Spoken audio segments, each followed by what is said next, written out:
តជារីបស៊ូពួកអានបងប្អូនគ្នាដែលចូលមកតាមដាននៅកោតម្រុយបាទសិតយូនប្រចាំថ្ងៃរបស់មីនហើយបងប្អូនគ្នាកុំភ្លេចជួយចុច like subscribe បើកសារក្តឹងឲ្យ admin ម្នាក់មួយផងណាបងប្អូនគ្នាដើម្បីទៅបាននៅតម្រុយថ្មីបងប្អូនគ្នាតែតម្រុយបងប្អូនយកទៅលេងសាមិញមក4កន្លះក៏ដូចជាមក6កន្លះយើងបានចូលហេងសាហាយទៅហើយបាទតាសាមិញ admin ឲ្យ07 09 97មកខ្ទង់7បាទមក37 2ប៉ុ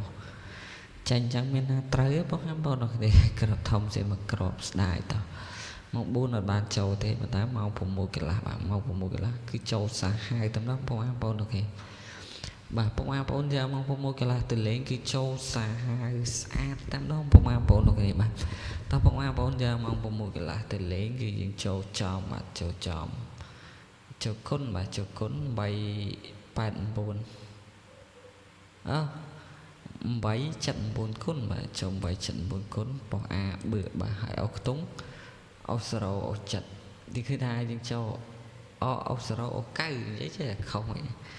ចូលអុស9 2ប៉ុសបាទប៉ុសអាទាំង2ប៉ុសតែម្ដងបាទអាទី1អាទី3ហើយចូលក្របត្រឡប់7គុណ07ប៉ុសអាដែរបងប្អូនអូខេលេខធំលេខតូចនៅក្រោមគ្នានឹងចូលគុណ2គ្រាប់ហេតោះ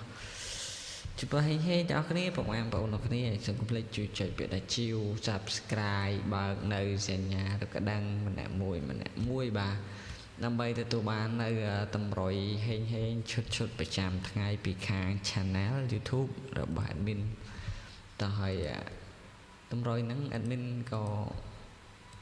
មានថាប៉ុណ្ណឹងបាទសម្រាប់ថ្ងៃចាស់កាលពីម្សិលមិញតោះយើងទៅមើលតម្រុយថ្ងៃថ្មីបាទតម្រុយថ្ងៃទី30បងប្អូនគ្នាហើយជូនបងប្អូនគ្នាហេងដល់គ្នាណាបាទហើយសូមភ្លេចជួយចុចពាក្យថាជីវនិង subscribe និងបើកសារក្តឹងហើយ admin ម្នាក់មួយដើម្បីទទួលបាននៅតម្រុយឈុតប្រចាំថ្ងៃពីខាង channel YouTube របស់ admin ជាបន្តទៀតបាទតោះ subscribe អ្នកមួយបងប្អូនគ្នាតោះហើយ admin សុំលុបតម្រុយចាស់ចោលសិនបាទថ្ងៃនេះផុសរៀងយប់ទេបងប្អូនគ្នាសង្ឃឹមថាបងប្អូនមើលច្រើនណាយប់ក៏ដែរសំខាន់ក្របយើងឲ្យចូលអញ្ចឹងបងប្អូនមើលច្រើនណាតោះតែយើងទៅមើលតម្រុយថ្ងៃទី30វិញបងប្អូនគ្នាបាទថ្ងៃទី30ខែ6ឆ្នាំ2026តោះអុសខ្ទង់យើងអុសពីខ្ទង់យើងអុស8យើងអុស9បងប្អូនគ្នាបាទហើយក្របតូចយើងមាន87 89 9មាន9គុត99បាទតោះហើយក្របធំយើងមាន